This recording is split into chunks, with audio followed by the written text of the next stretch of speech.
Look, you all are at the tip of the spear. The entire country, the entire world is watching you.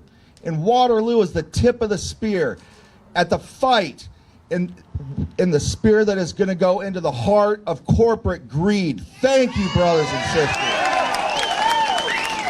This idea that they're making all kinds of crazy high wages just isn't true. And all they're trying to do is just get a sniff of the American dream. You know, one of the first few days of the strikes, this strike here, and it happened here in Waterloo, some salaried folks tried to start running the stuff, and they drove a tractor into a electrical box, right? You know, so clearly it's almost like these folks know what they're doing, you know, and their labor's worth it. The gap between the top percent and the bottom 90% of us is getting wider and wider and wider each year. We cannot continue to allow those small percentage of people control our destiny. The union represents the voice of the people. The union represents the voice of the people, and we must stand behind you not only for your sake, right, and our sake, but for those who came before us, our ancestors, and for those that are coming after us, our descendants.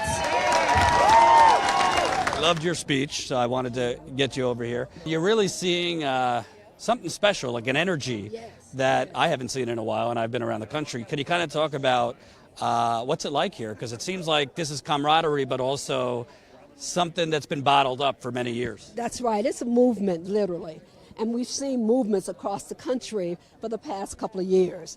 And we're also seeing people are sick and tired of being sick and tired, as Fannie Lou Hamer said. They're sick and tired of being taken advantage of. They're sick and tired of the top 5% getting all the wealth, and those of us on the bottom, you know, are struggling to make ends meet, living from paycheck to paycheck, just one paycheck away from bankruptcy in many instances. And so it's time for us to come together, and people are sensing that. I think people should have hope, but they'll put their feet behind the hope, put some action to it, because as long as they sit back on the sidelines, as long as they say, woe is me, they can't really complain about things. So we have to be a part of the movement. Everyone has to be a part of the movement, even if it means taking a cup of coffee, right, or making some phone calls. Do your part, because if we don't do our part, everyone will suffer.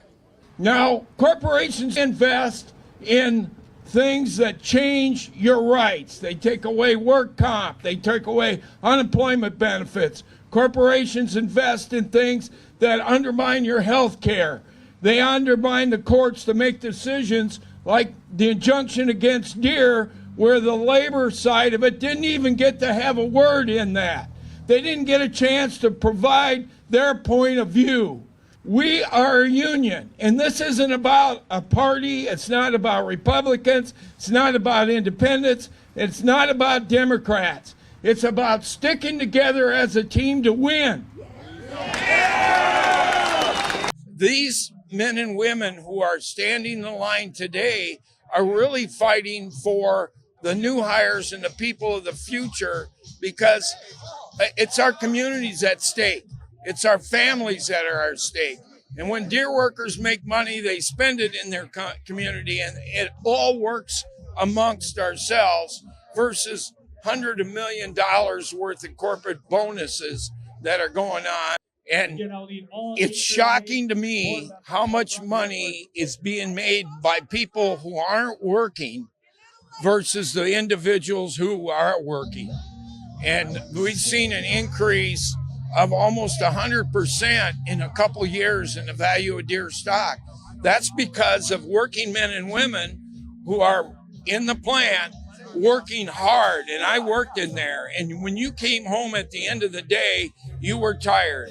I've got carpal tunnel because of my efforts in the factory. J.D. Chariton, he ran for Congress here in Iowa, almost beat Steve King, which would have been a real gift to humanity. What corporations have done without any resistance the last few years. I mean, every sector of agriculture, there's monopolies, just a handful of companies that dictate it. So whether here in Iowa, if you're on the farm, on the input and market side, there's multinational corporations dictating what's happening on the farm. If you're a worker, you have multinational corporations who are dictating the terms of your health insurance, your wage, all that stuff. And it's right now, it's the boiling point.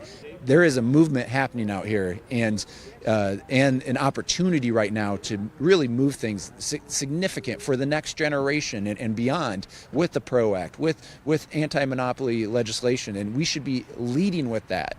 So I was talking to Secretary Vilsack on the phone. Monsanto Tom. Well, so I was talking to him, and I said to him, we were just having a discussion, and I said, so can you tell me what the Democratic message on trade is? Because I can't. I know what I'd like it to be, but can you tell me what it is? And he thought about it and said, no, I can't. If the Democratic Party can't get their shit together to even come up with what a message on trade is, we're going to continue to lose